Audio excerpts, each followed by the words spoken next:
Mali, ce que la justice reproche à Soumeylou Boubèye Maïga. Ancien ministre de la Défense et ex-premier ministre, il a été inculpé et placé sous mandat de dépôt dans le cadre de l'affaire dite de l'avion présidentiel, acquis par l'État malien en 2014. Au Mali, s'il est un feuilleton qui défraye régulièrement la chronique, c'est celui de l'achat de l'avion présidentiel d'Ibrahim Boubacar Keïta, IBK.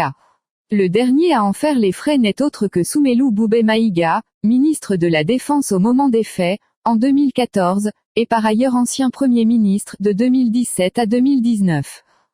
Si l'affaire a un tel écho, c'est parce que l'État malien a acquis le Boeing 737, depuis surnommé RIBK, pour près de 20 milliards de francs CFA. Une dépense coûteuse épinglée à l'époque par un rapport de la Cour des comptes et par le vérificateur général, qui avait aussi dénoncé des surfacturations et de nombreuses anomalies, y compris dans l'achat d'équipements militaires pour plusieurs milliards de francs CFA. Rien n'est plus dangereux, pour la bonne santé d'une république, que l'impunité. Mercredi 25 août, le procureur général près la Cour suprême, Mamadou Timbo, a pris la parole sur l'antenne de l'ORTM, affirmant détenir de nouvelles preuves contre Soumeylou Boubèye Maïga. Il a dit vouloir s'assurer que justice serait faite avant que les faits ne soient prescrits, car rien n'est plus dangereux, pour la bonne santé d'une république, que l'impunité. Interrogé par Jeune Afrique sur cette affaire en 2014, IBK avait tenté de couper court à la polémique. Ce nouvel appareil était-il indispensable? Son prédécesseur, Amadou Toumani Touré, n'en avait-il pas acheté un? Il est hors d'état de voler, avait rétorqué le chef de l'État.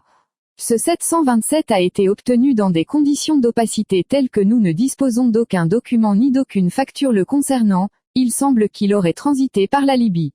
Le risque de tomber en panne sur un aéroport étranger, voire en plein vol, était réel. J'ai donc décidé de louer, puis, pour de simples raisons d'économie, d'acheter. Classé sans suite. L'affaire avait été classée sans suite en 2018, mais avait refait surface 2 ans plus tard, en mars 2020, sur instruction du ministre de la Justice de l'époque, Malik Coulibaly. Soupçonné de complicité, des personnalités comme Mahamadou Camara, ancien ministre et conseiller d'IBK, avaient par la suite été blanchis. Ce 26 août, à 10h, s'est accompagné de ses 3 avocats, Kassoum Tapo, Anouba Ali Maïga et Abdourahmane Ben Mamata Touré, que Soumeylou Boubèye Maïga est arrivé dans les locaux de la Cour suprême pour être entendu. Lors de cette première comparution, 5 chefs d'inculpation lui ont été notifiés. Il est notamment poursuivi pour faux en écriture, usage de faux et falsification de documents, ainsi que pour atteinte aux biens publics par détournement. Il est également accusé d'avoir cédé à des sollicitations qui tendent à la corruption, d'abus d'influence réelle ou supposée en vue d'obtenir des avantages, et d'avoir fait des montages pour percevoir des avantages indus dans l'exercice de ses fonctions. Au cours de cette comparution, l'ancien ministre a rejeté en bloc les accusations portées contre lui. En raison de la gravité des faits, Fatogoma Terra, le président de la section judiciaire de la Cour, a néanmoins décidé de le placer sous mandat de dépôt. Conformément à son statut d'ancien ministre, il ne devrait pas être incarcéré dans une prison classique.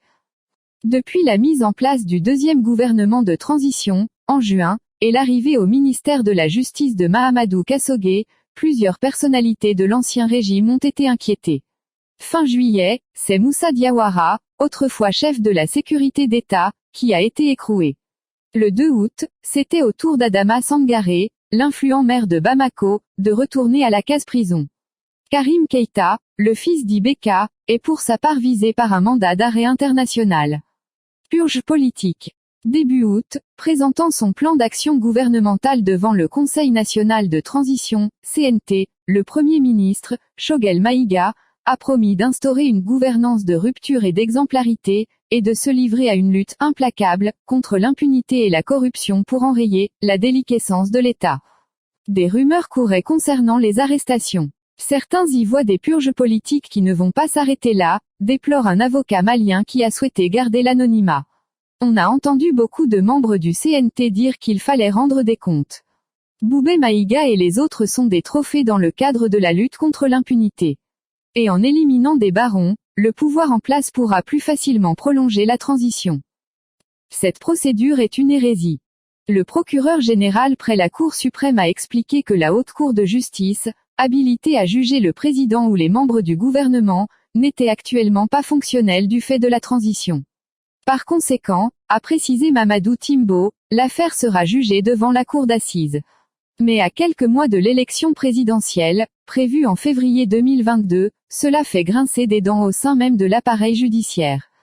La procédure en cours est une hérésie de justice, dénonce un magistrat. En aucun cas la Cour suprême ne peut se substituer à la Haute Cour de justice. Selon lui, la Constitution est très claire sur ce point. Conformément à l'article 613 du Code de procédure pénale, les ministres susceptibles d'être inculpés à raison des faits qualifiés de crimes ou délits commis dans l'exercice de leurs fonctions, sont justiciables de la Haute Cour de justice dans les formes et conditions définies par la loi. Ce jeudi, Bouharé Fili Sissoko, ministre de l'économie et des finances au moment de l'achat de l'avion présidentiel, a également été placé sous mandat de dépôt. Selon nos informations, la justice ne devrait pas s'arrêter là. Les anciens premiers ministres Moussa Mara, en fonction en 2014, et Boubou Cissé, l'homme d'affaires Sédou Koulibaly sont eux aussi dans son collimateur. Source, Jeune Afrique.